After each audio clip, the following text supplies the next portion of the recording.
हिंसाचाराच्या घटनेनंतर मुख्यमंत्री फडणवीस पहिल्यांदाच नागपुरात दाखल. फडणवीसांची वरिष्ठ पोलीस अधिकाऱ्यांसोबत आज बैठक. हिंसाचार प्रकरणाचा आढावा घेणार. नागपूर हिंसाचार प्रकरणी आणखी दोघांना अटक. एमपीडीएचा कार्यकारी अध्यक्ष हामिद इंजिनियर आणि युट्यूबर मोहम्मद सहजाद खानला अटक. राडा प्रकरणातील आरोपींची संख्या आता 105 वर. निर्दोष असल्याचं म्हणत नागपूर दंगल प्रकरणातील आरोपी फहीम खानचा जामिनासाठी अर्ज. फहीम खानच्या जामीन अर्जावर सोमवारी सुनावणी होणार.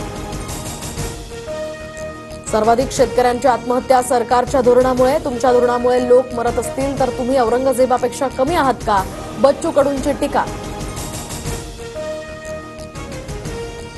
शरद पवार आणि अजित पवार पुन्हा एकदा एकाच मंचावर येण्याची शक्यता. वसंतदादा शुगर इन्स्टिट्यूटच्या बैठकीला दोन्ही नेते एकत्र येणार.